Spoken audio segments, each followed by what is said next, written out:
자, 우리 옆에 분들과 인사하기 원합니다. 오늘도 승리하셨습니다. 자, 은혜 받기 원합니다. 여러분, 오늘 오랜만에 그 파란 하늘을 볼 수 있었죠? 예, 그래서 너무 좋기는 한데, 무슨 한증막에 있는 것처럼, 저도 이제 저희 집 자동차를 한번 탈 일이 있었는데요. 저희 집 자동차가 거의 맥반석 수준으로 들어가기만 하면 열기가 이렇게 가시지 않고 땀이 범벅이 될 정도로 굉장히 무더운 날인데요.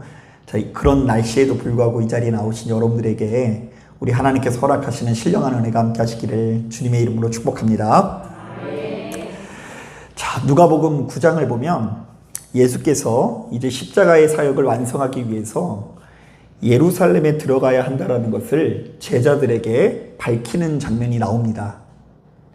자, 먼저 31절을 보니까 베드로, 요한, 야고보에게 자신은 이제 예루살렘에 가서 별세하게 될 것을 말씀하시고요.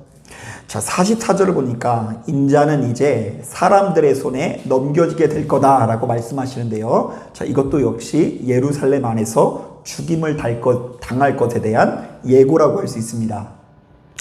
자, 그런데 오늘 우리가 읽은 본문을 보니까 자, 누가복음 기자는 이제 곧 예루살렘에 입성하시는 우리 예수님의 행보를 조명하면서 자, 크게 세 가지 에피소드를 연거푸 기록하고 있습니다.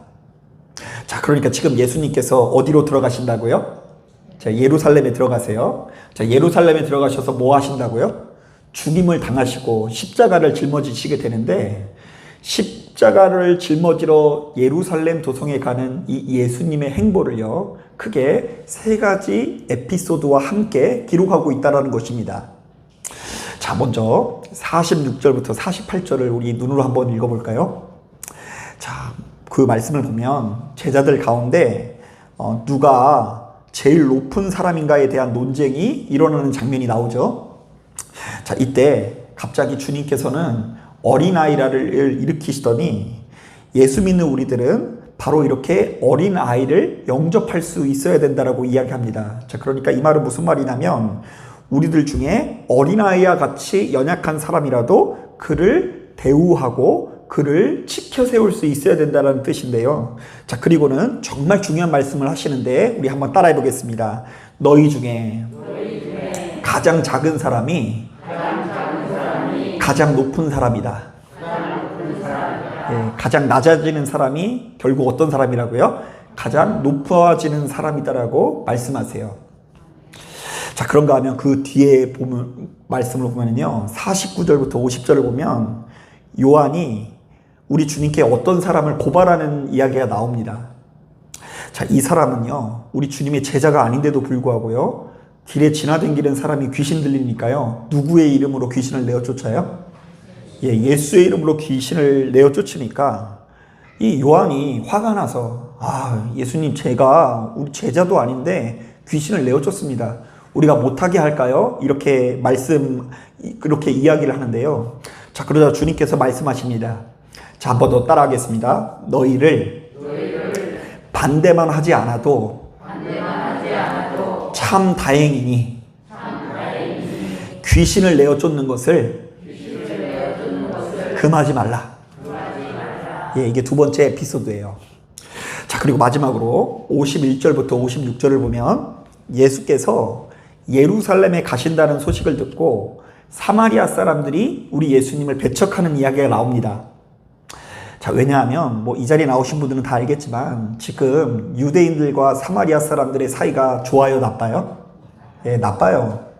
서로 어찌나 으르렁거리는지 서로 예배드리는 장소도 지금 분리가 됐어요.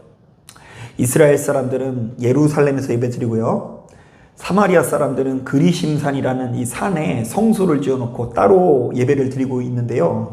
자, 그런데 이런 분위기에서 예수께서 그리심산이 아니라 예루살렘 성으로 간다고 하니까 사마리아 사람들이 뿔이 난 거예요.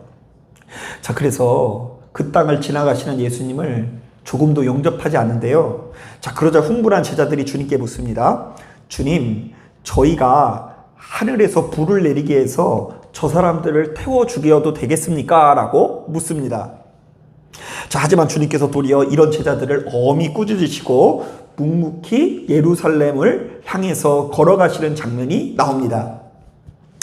자, 지금 이런 이야기들이 연거푸 우리들에게 기록되어지고 있는데요. 자, 누가복음 기자는요, 바로 이런 에피소드를 연거푸 기록하면서 사실은 주님께서 걸어가시게 될 십자가의 길이 도대체 어떤 길인지를 우리에게 자세히 소개하고 있는 것입니다. 자, 더 정확하게는요, 지금 예수님께서 예루살렘 성에서 짊어지시게 될 이 십자가의 사역의 속성을 규정한다고 할 수 있는데요. 자, 그것은 크게 세 가지로 표현할 수 있을 것 같아요. 자, 우리 한번 따라해 볼까요? 십자가의 길은 가장 작은 자가 되는 길이다. 자, 십자가의 길을 간다라는 것은 우리 중에서 우리가 어떤 사람이 되기 위해서 노력한다라는 거예요? 가장 작은 사람이 되기 위해서 노력하는 거예요. 우리가 직분을 받는 이유도 사실은 우리들 중에서 우리가 어떤 사람이 되기 위해서? 작은 사람이 되기 위해서 받는 거예요. 우리가 은혜를 받은 이유도 사실 그 은혜로 말미암아 우리 중에서 승승장구하고 주변에 많은 사람들을 호령하기 위해서가 아니라 어떤 사람? 작은 사람이 되기 위해서 바로 그 은혜를 받은 것입니다. 자, 그런가 하면 두 번째로 어떻게 해석할 수 있냐면요, 한번 따라 하겠습니다. 십자가의 길은 무수히 많은 사람들이 반대만 하지 않아도 다행인 길이다. 자, 여러분 가만히 보면 신앙생활을 참 아름답게 하고 싶은데요, 주변에 있는 가족들이 참 안 도와줄 때가 많죠. 그런 분들 없나 봐요. 뭔가 교회 갈 일만 이렇게 생기면 자꾸 막 뒤집어 놓는 일이 생기지 않나요? 자, 그런데요, 나를 도와주지 않는다는 것에 너무 속상해하실 필요가 없어요. 도와주지 않더라도 뭐만 안 하면? 반대만 안 하고 핍박만 안 하면 복이 된다라는 이야기를 하고 계신 것입니다. 자, 그러니까 너무 주변 사람들이 날 도와줄 거 기대하지 말라. 이 고독한 길이다. 뭐 이런 의미가 있을 것 같아요. 자, 그리고 마지막으로요, 이렇게 해석할 수 있어요. 따라해 보겠습니다. 십자가의 길은 누군가를 불로 멸하는 것을 거절하는 길이다. 자, 내 마음에 안 드는 사람을 어떻게 하고 싶어요? 불로 태워버리고 싶을 때가 있어요. 막 화가 날 때는 진짜 나도 예수고 뭐고 다 집어던지고 그냥 한번 본격적으로 해보자. 너 죽고 나 죽고 이렇게 해보자. 이런 마음이 드는데 바로 그것을 거절하는 길이라고 오늘 우리들에게 제시하고 있는 것입니다. 자, 그렇다고 한다면 오늘날 이 시대를 살아가는 우리들도 십자가에 못 박힌 예수 그리스도를 따라서 그분의 제자된 삶을 살기를 원한다고 한다면 우리들은 무엇을 위해서 힘써야 될까요? 자, 일단 우리 4명 가운데 누군가에게 인정받고 싶은 본성을 거스르고 주어진 자리에서 가장 작은 자가 되기 위해서 노력해야 합니다. 또한 내 마음에 안 드는 누군가를 수시로 기도하면서 불로 멸망시키고 싶은 본성을 거슬러서 할 수 있거든 사랑하고 용서하는 사람이 되어야 하는 것입니다. 그것이 바로 부활의 영광으로 이끄는 삶인 거예요. 자, 저는 목회를 할수록 예수 믿는 우리들에게 바로 이렇게 십자가의 삶을 살아가는 것이 너무나 중요하다는 것을 가슴 깊이 깨닫는데요. 자, 왜냐하면 우리 모두가 십자가의 도로 무장하지 않으면 쉽사리 은혜를 잃어버리고 좀처럼 생명을 간직할 수가 없기 때문입니다. 자, 이런 점에서 문득 생각나는 이야기가 있는데요. 자, 한 목사님이 정말로 하나님께 더 큰 은혜를 사모하면서 한 기도원에 올라가서 열심히 금식을 하며 기도를 했다고 합니다. 자, 그러자 마귀가 우리 목사님을 이렇게 넘어뜨리기 위해서 이런저런 유혹을 이렇게 시작하게 됩니다. 자, 하지만 이미 기도로 무장한 목사님을 좀처럼 꺾을 수가 없다고 해요. 자, 그러자 약이 바짝 오른 마귀가요, 최후의 수단으로 목사님에게 이렇게 속삭였더니 그 목사님이 무너졌대요. 그게 무슨 얘기인 줄 아세요? 야, 네 동생 목사가 너희 교회 담임 목사가 됐대. 이러니까 갑자기 막 기도하다가 말고 그 어떤 유혹도 이기던 사람이요, 갑자기 막 울그럭불가 하더니, 아니 금식한 건 나인데 왜 내 동생이 복을 받습니까? 이러면서 화를 내면서 이렇게 내려왔다라는 이야기를 들은 적이 있어요. 자, 그런가 하면 이 1850년대에 영국 런던에서 사역하시던 F.B. 마이어 목사님의 이야기가 생각이 납니다. 자, 당시 이 영국 런던에는요, 참 축복된 일이 있었는데요.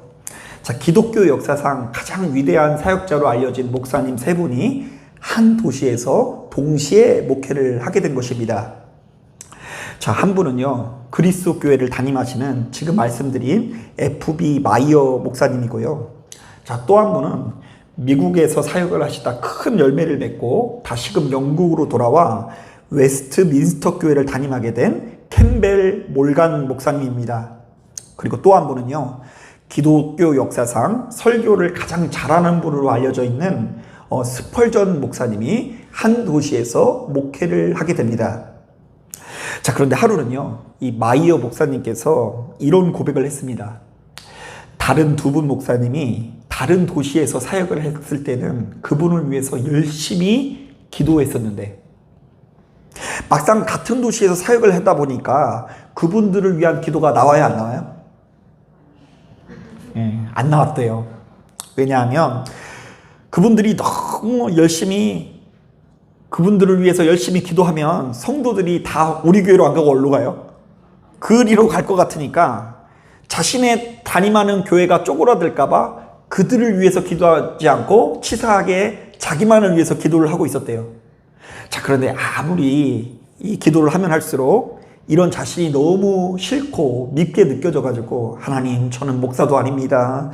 제 마음속에 있는 이 시기와 질투를 없애 주시옵소서 하고 기도했대요. 자, 그런데 한참을 기도하는 가운데 하나님께서 이 마이어 목사님께 이렇게 응답하셨다고 합니다. 아들아, 내 기도를 바꾸어라. 질투를 없애달라고 기도하지 말고 그들을 위해서 마음껏 축복하며 기도하라. 자, 그래서 마음에 내키지는 않았지만 하나님께서 시키는 대로 기도하기 시작합니다. 근데 중요한 건 뭐예요? 마음에 내킨다, 안 내킨다? 안 내키는 거예요.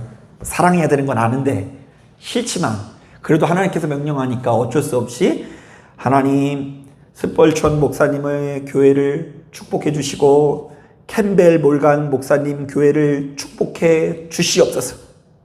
자, 그런데 그렇게 한참을 기도하는데 희한하게 이전에 경험하지 못했던 평안과 기쁨이 넘쳐나기 시작했다고 합니다. 자, 그리고는 이 교회의 공식 기도석상에서 정말로 유명한 기도를 남기는데요. 그분이 이렇게 기도해요. 하나님, 저 두 분 목사님의 교회를 축복해 주시고 사람들이 가득 채워질 수 있도록 인도해 주옵소서. 그리고 혹은 들어갈 자리가 없거든 몇몇 사람은 우리 교회로 보내주시옵소서, 이렇게 하면서 기도를 했더랍니다. 자, 그런데 그 기도를 듣고 있었던 수많은 성도님들이 도리어 이 마이어 목사님의 기도를 듣고 크게 은혜를 받았다는 거예요. 아, 저분이 자기보다 다른 사람을 더 축복하며 기도하는 모습을 보고 그 교회에서 신앙생활하는 성도님들이 늘어났다고 해요. 여러분, 지금 저는 어떻게 하면 사람이 늘어난다는 이야기를 하고 있는 것이 아니라, 여러분 가만히 보면 사람이 늘상 높은 자리에 앉으려고 할 때, 혹은 좋은 자리에 앉으려고 할 때 사단이 나는 것 같다라는 생각이 듭니다. 자, 우리는 그때마다 내 주변 사람들이 잘 나가는 거, 형통한 거에 박수 쳐주지 못하기 마련이고요, 시기하고 질투하다가 고통에 빠지기 마련입니다. 자, 그리고 무엇보다 내 안에 다스리지 않는 이 분노와 미움들로 인해서 우리의 인생이 지옥처럼 느껴질 수도 있는 것입니다. 자, 그러니까 예수 믿는 우리들도요, 돈이 없는 것이 정말로 큰 고난이기도 하지만 그 이전에 우리를 영적으로 가장 고통스럽게 만드는 것은 분노예요. 미움입니다. 시기하는 마음입니다. 자, 그런 마음이 생기게 되면 내 안에 거하시는 성령께서 묘한 괴로움을 허락하셔가지고 우리가 생명을 누릴 수 없다라는 것을 깨닫게 하시는 것입니다. 자, 여러분 잘 생각해 보세요. 성경은 거듭해서 이런 종류의 이야기를 하고 있는데요. 자, 가인이 그의 동생 아벨의 형통을 시기할 때에 어떤 모습이었어요?